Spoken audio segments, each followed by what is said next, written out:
It was just the most massive thing I've ever seen. To tell you the honest truth, I thought, well, we're the only ones left on this planet. Something's happened. It missed something here. The fear that went in me when I seen it was just like the feeling. I'd say it was fear, but I've never felt that feeling before in my entire life. It's a weird feeling, like we can't explain it when you don't know. You feel like you're being followed, but you don't know what it is. We had two to our right, another one in front of us, another one to the left, and another one just across the road, shaking the daylights out of the tree. All we get was a big red eye. I remember waking up and looking at the end of the bed, and there was a figure there, almost insect-like, and then I blacked out. Welcome to the show, everyone. My name is Cade Moyer, and you are listening to the Believe Paranormal and UFO podcast. If you have had an encounter and would like to share it, please get in touch with me. My email address is believepod@gmail.com. If you enjoy the podcast, be sure to leave us a rating or review wherever you listen, and head on over to our website, believepod.com, and consider becoming a member to get bonus episodes and video content. Tonight I'm joined by Anna, and Anna has been having some very unusual encounters in the New South Wales town of Hillend near Bathurst. And I'm just going to give everyone a hot tip. This isn't the first time this town has popped up on the podcast. So Anna, welcome to the show. Thanks, Cade. How you going? It's good. It's good to have you on. My ears really pricked up when you said you've been having some unusual encounters near Hillend, because you would be, I think, about the second or third person who's come on the podcast who has experienced something odd in that region. And I find that absolutely unreal. I think that is the coolest thing, that you have this almost collection of guests who have been experiencing the weird and the unknown from this one spot. So tell me, what happened to you when you went and visited Hillend? Well, it kind of, going there, I didn't really know anything about the place. I didn't know that there was any activity. I didn't really know anything really. My partner's family had booked a farm stay near Hillend, and we were meant to go camping, but then they felt a bit weird at the campground, so we ended up getting this farm stay. So we thought, okay, why not? Let's join in. So we got there, and one of the days, I think it was the second day we were there, we decided to go to Safala, which is a little town just before Hillend, and then Hillend for the rest of the day. So Safala was also strange in itself, but more so for, I guess, the culture of the town, I'd say. Very, very, very old country town, very tiny as well, but it was really beautiful. And then after that, after a few strange looks from people, we went on to Hillend, and I initially thought Hillend was like stunning. Like, my family's from Europe, and when we drove into Hillend, there's all these lovely big trees and forests and stuff like that, and it kind of reminded me of where my mum lives. Well, my mum grew up in Germany, so I was like, oh, this is beautiful, I'm so excited. And we got through, and it seemed a bit touristy. Like, there was a few, like I think one or two tourist buses or whatnot, but it's tiny. Like, there's one little pub, a little cafe, and then it's like all the historic houses in the area. So we decided to get out and have a look around. And as we were walking through the town, I just started feeling like unwell and uneasy. And I don't know, I hadn't eaten anything funny. I was feeling fine all morning. And it was just as we were walking through, I just started feeling funny. And like a irky kind of feeling, if that makes sense. And as we kind of walked through more, we were looking at all the old houses and how people used to live.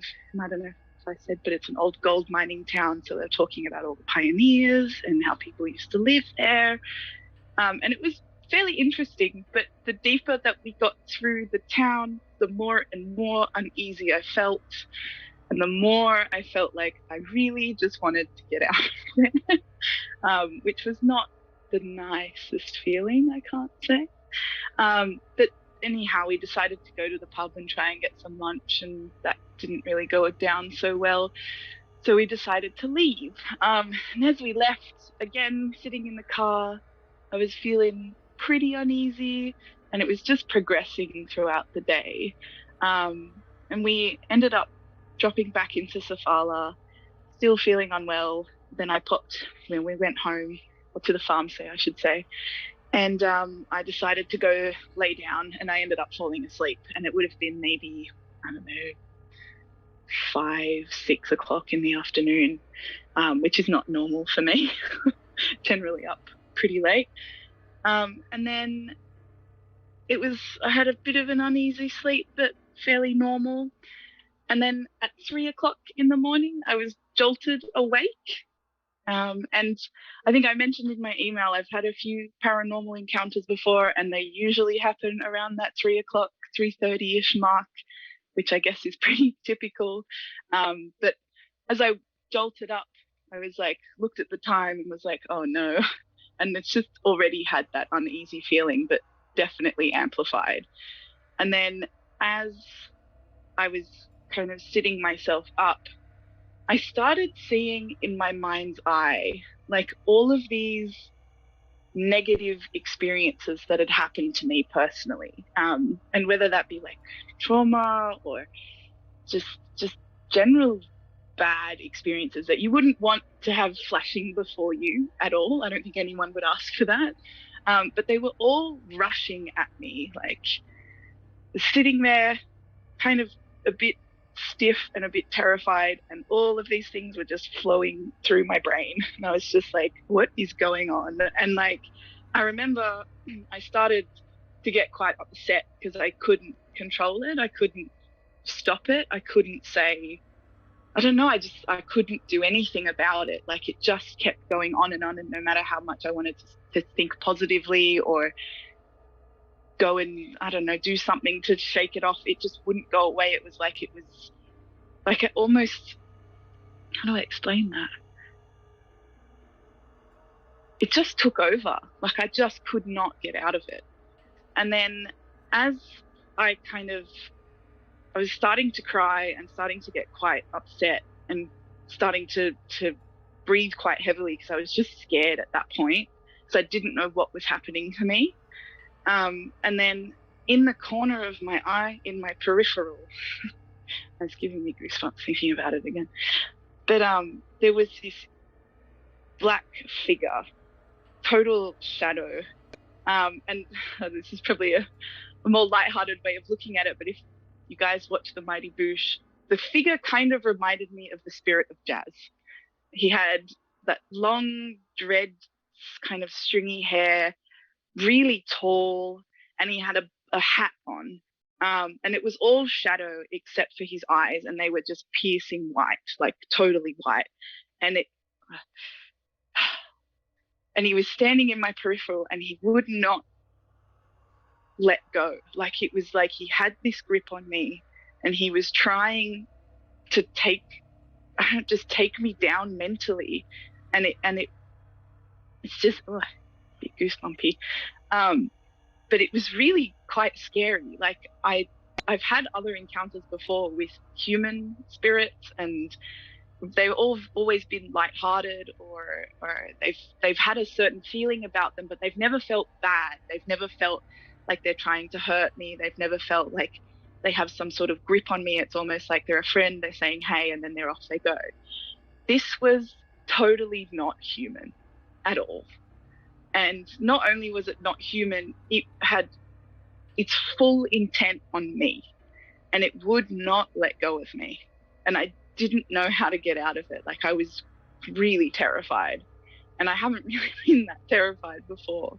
And I remember like crying, like, and I just couldn't stop crying. And then these images were like beaming in my brain, but even harder now, like almost like a drum beating, like it just wouldn't stop. And then he was still standing there watching me and like slightly moving closer, but more so in like he wasn't walking or anything, just the whole figure was moving closer. And then I remember rolling over to my partner because I was trying anything to be like, you're not welcome here, trying to think any positive thoughts, trying to, imagine a white light or something taking over, but nothing was working.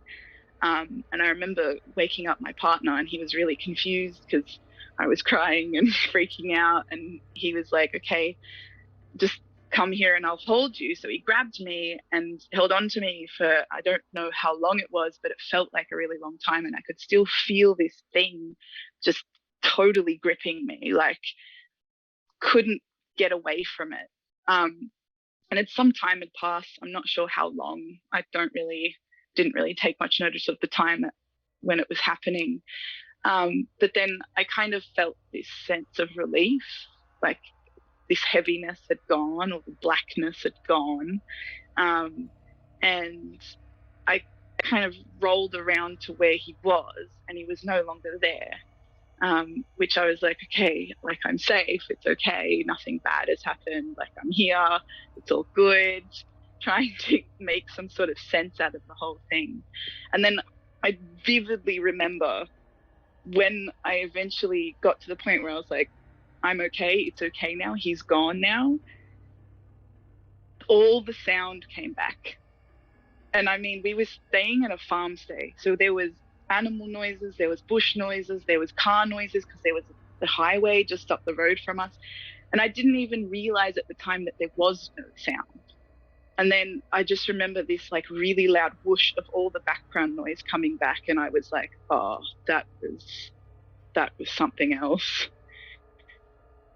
Like that really cemented for me that was not some sort of sleep paralysis or anything like that, because I remember looking up about that kind of figure afterwards, and a lot of people were saying that it might be sleep paralysis, might be a mental health thing, but I could move, I was awake, I had control over myself, like I didn't feel like I was in any dream state or anything like that, like I was dead wide awake.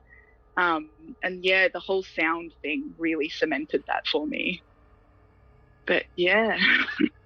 That sound thing is really, really odd because it's kind of like you're in a vacuum of this intense encounter and the rest of the world didn't matter at that point in time. 100%. That's a perfect way of explaining that, the vacuum. It did really feel like it was almost like it was really loud, but loud with silence, if that makes sense. Yeah, absolutely. Like the silence was deafening. Yeah, 100%.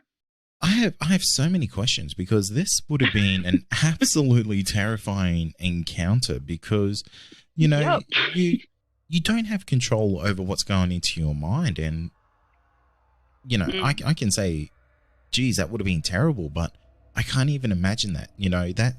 That's something that I just can't fathom how that would happen and how someone would react to that, let alone it just being incredibly negative thoughts going into your mind over and over and over and just being bombarded with it. That there is just so terrifying on its own without even going into the fact that there was some unknown presence in the room with you.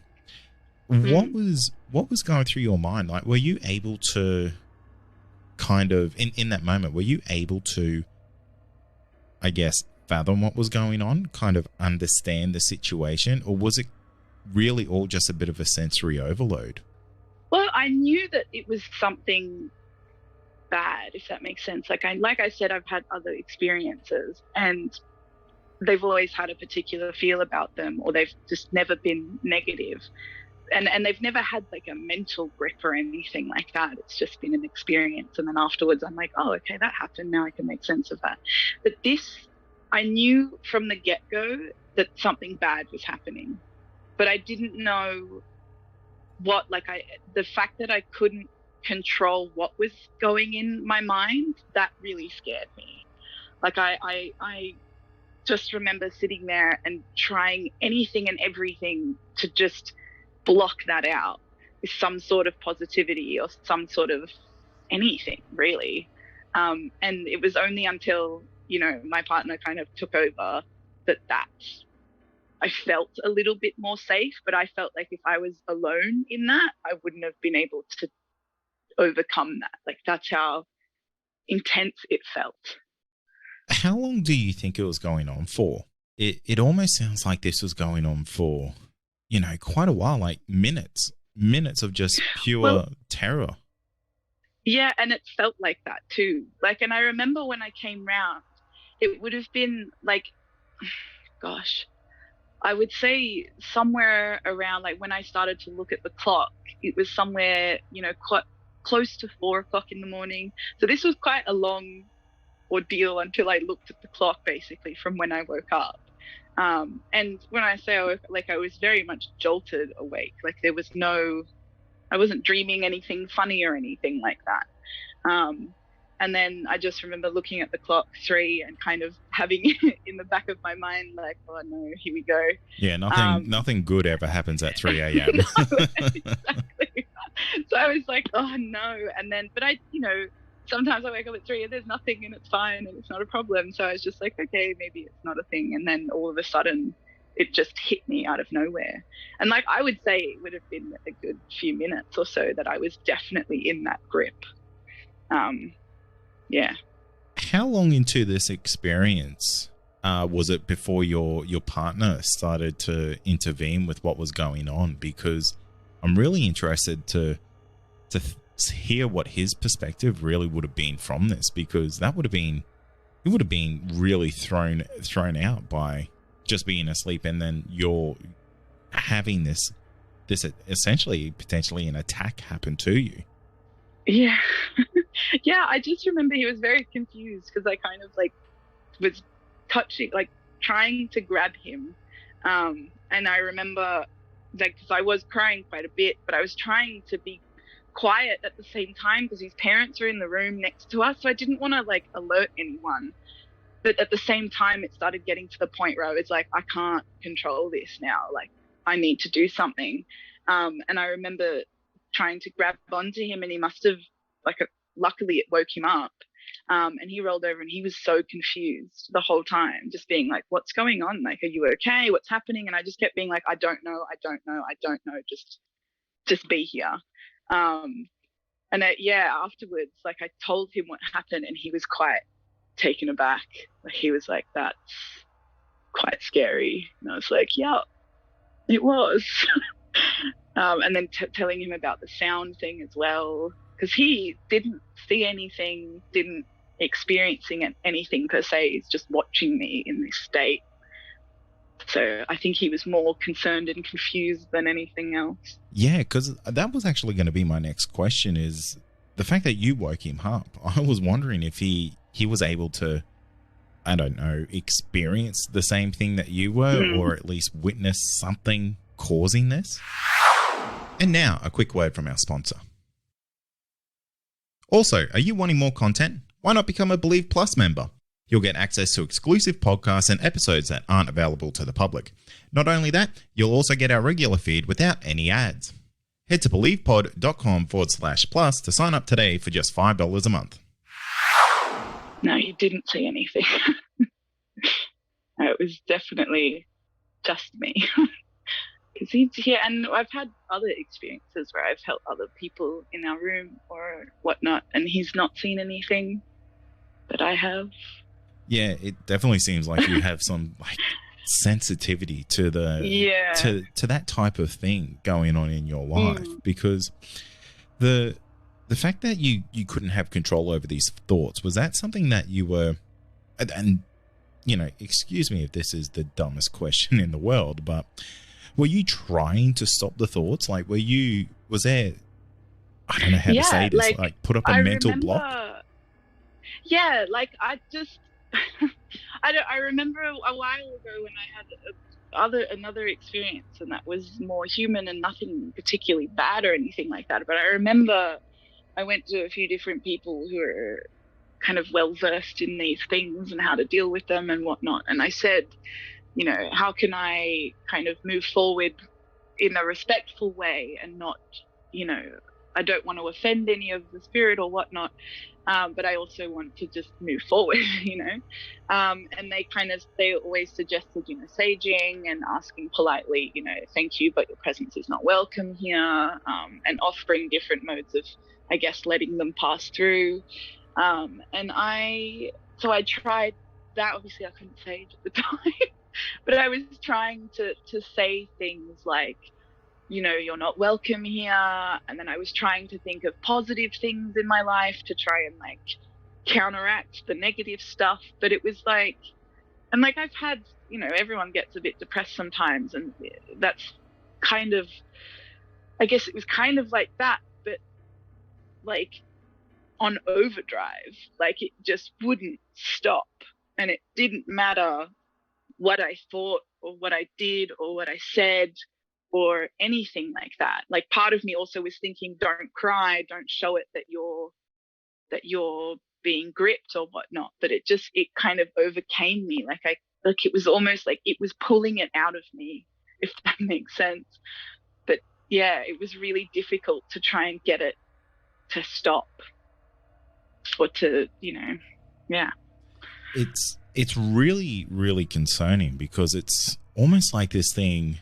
What I take from this is that this thing was almost feeding off this fear. So it was generating this to, I don't know, does it use this to move on to someone else? That's the scary part. I have no idea.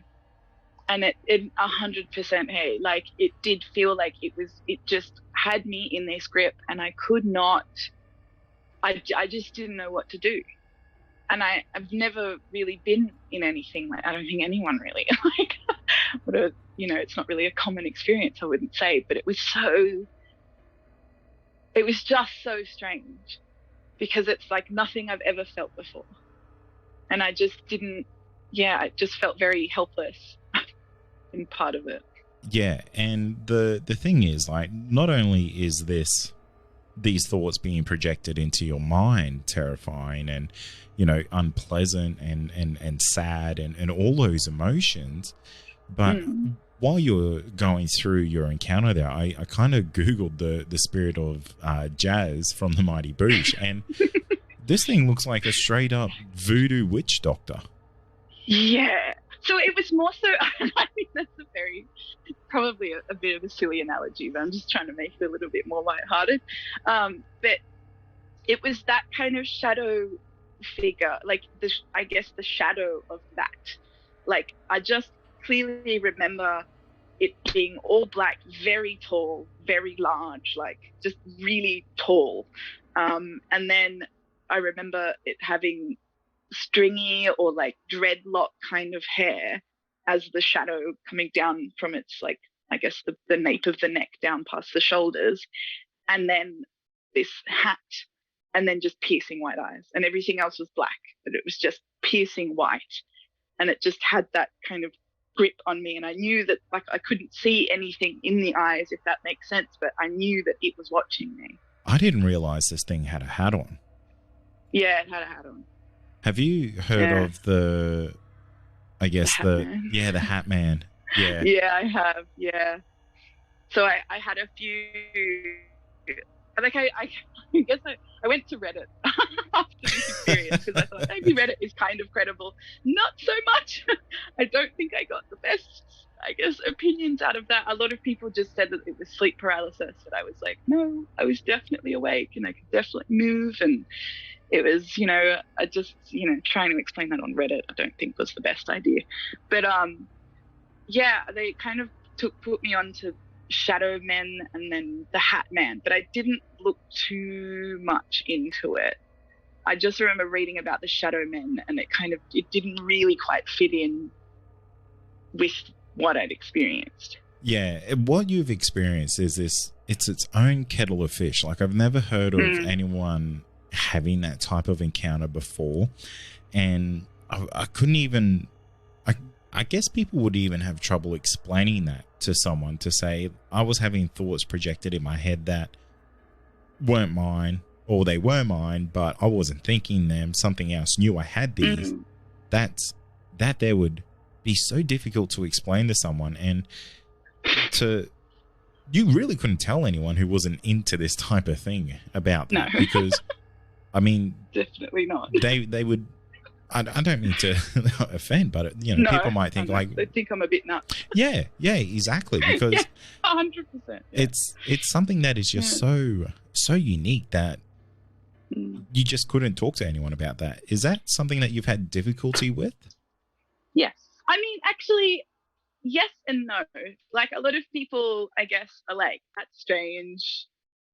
I don't really know how to take it. But then I ended up speaking to my partner's parents a little bit, well, actually a few weeks ago. So it's been a good 2 years or so since the experience.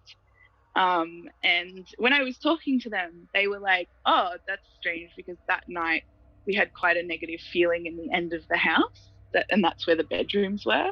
So they were quite open to it, which I was surprised about because I thought that they'd definitely think I'm totally nuts. But which doesn't look too great as your partner's girlfriend. but I've gotten like mixed reviews. Some people think it's pretty nuts. Other people are like, yeah, okay, that sounds pretty terrifying. And like to this day, I still don't know. But I'm very open, and I've had, like I said, I've had other experiences, and not only that, like I just have always felt a little bit more in the middle, if that makes sense, with, I guess, people and not people, or not alive people. But yeah, that was not human, and that's as much as I can get out of it. It wasn't human, and I don't know what it was, and I don't particularly want to experience it again, but I'm also curious to know if other people have experienced things like this, or if this was just like a total different thing. I'm not sure. Yeah, and it's the whole reason this podcast exists is to share these really unique stories and situations like your own, because to have an encounter like this, it would feel quite isolating and unrelatable. So to come on to the podcast and share it, one, I want to thank you so much, and two, I think it's incredibly brave of you to do so, because a lot of people would say, hey, that was just sleep paralysis, because of A, B, and C, but you're the one who experienced it, and the way that you described it tells me that it completely wasn't sleep paralysis, because you were awake before this happened. Yeah. So one thing that you said there that really interests me was the fact that you thought that this wasn't human. So what do you think it was then? It felt like a really dark presence. And I'm not sure how to explain that. Like, I'm not going to be like it was a demon or something like that. I don't know. It just felt like a dark presence. And even though it had a human form to it, it didn't, like, it was almost like I could imagine it shifting or changing. Like, it didn't feel like that was its form, if that makes sense. It just felt like a very dark presence. Where do you think it came from? Do you think this followed you from Hillend? I definitely, I really think that it followed me from Hillend, because nothing, and like the farm stay we were in, albeit it was slightly creepy, just the house, because I don't really particularly love super old houses. Sometimes they freak me out a bit, but the first night, no problem. The second night is when it happened. And I didn't have, as I said, the first night when I was there, I felt quite comfortable. I didn't have any issues. I didn't feel I wasn't irked by anything, nothing like that. And I had actually a really good night's sleep and everything. And then the next day we went to Hillend. And then what makes me think that it's Hillend is because I felt unwell and like I wanted to be out of there pretty much as we got there. And the more that we walked through the town, I was like, I can't be here. Like, I don't want to be here. And it wasn't just the town, it was just this heavy feeling. And I was like, I just want to get out of here. And I don't know if this thing clung on to that or knew that, or something, but it was there. And then the next night I had no problems in this house, and then the night after that, no problems in the house. Like there was no issues with going to sleep or sleeping through the whole night. I didn't have anything else visit me, nothing. So I just feel like it kind of started in Hillend and then I guess waited till I was at a vulnerable point and showed itself, I guess. I don't know how to explain that, but yeah, like it was kind of just biding its time for the right opportunity. Yeah. Yeah, it's a really interesting set of encounters, even from the start, you know, going into Hillend and, you know, feeling off from the get-go. Does that make you really question how you feel when you go into other places and you just kind of feel a bit off then? Sometimes, yeah. Like sometimes I feel like I have a bit of a general feel about things. And like, I don't know, I was talking to my partner the other day about a silly story about when my family and I went canoeing, and I had a really bad feeling about it in the morning. And I remember not wanting to go. And then my mum kind of forced me at 12 to go in this canoe, despite everything and despite me kicking my heels in and being like, no, I don't want to go. And then it ended up turning into a bad experience, and like half of my family had to be saved and things like this. Oh my goodness. I kind of, so I don't know. And I don't like saying it, but sometimes I'm like, maybe there is some sort of like, there's a gut feeling or a gut kind of premonition that's like, no, that's going to be a bad time. Don't go there. If that makes sense. But yeah, it was kind of like that. And then I guess there are some places, and there is actually a few weeks ago in my backyard, I remember I was talking to my friend about this because I was a bit excited to be on the podcast. But I was telling him the story, and I remember sitting in the backyard and I all of a sudden had this like really irky feeling again. And I mean, it's like a bit embarrassing, but I ended up running inside because I was like, I don't want whatever this feeling is, and I don't know what it is, and I'm not going to stay here to find that out. So ended up running back inside. Yeah, look, I don't think anyone would blame you after what you've been through. Yeah. Will you ever go back to Hillend? Like, does the curiosity of the encounter ever make you just want to look into it more, or is that something that you just want to avoid? No, like, hey, on and off with that. Hey, like, there's part of me that is like, what was that? I need to figure that out. Like, I want to know. And I am very naturally curious. So there is that kind of morbid curiosity in me that's like, yes, figure it out, go back, you know. But then there's also the fear in me of like, I don't want that to happen again because I managed to get out of that time. What would happen again? Do you know what I mean? Like, it could be worse. It could be something different. It could be, I don't know. It could not happen at all. But there is that kind of teetering between, yes, I want to know, no, I don't want to know because I don't want to do that again. But on the same token, like, after the experience, I did try to research if there was anything in Hillend, if people had stories, if people had anything. And I couldn't really find anything until you mentioned that there were other stories in Hillend. So there's something going on there, 100%.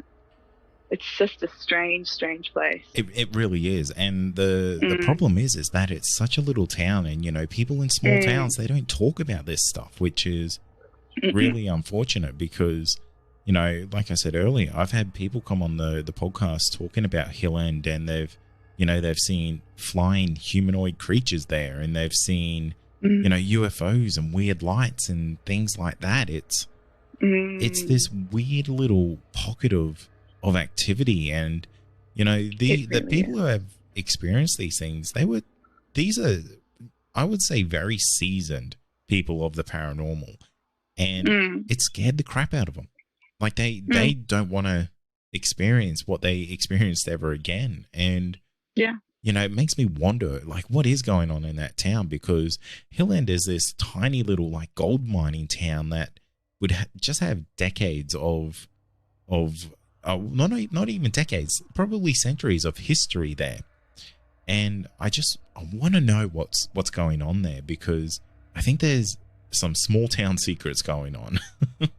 Oh yeah, and it definitely felt like that going through there as well. Like, there was a few areas where you could read like the historic plaques and things like that about how they used to live and how life was and whatnot. And it seems like the town was quite popular during the gold rush, and then it very much died off and then became a bit of a ghost town, and then kind of fluctuates between population and popularity, I guess, of the town. And at the moment now it's in a very big lull of pretty much nothing but tourists and the pub, I guess.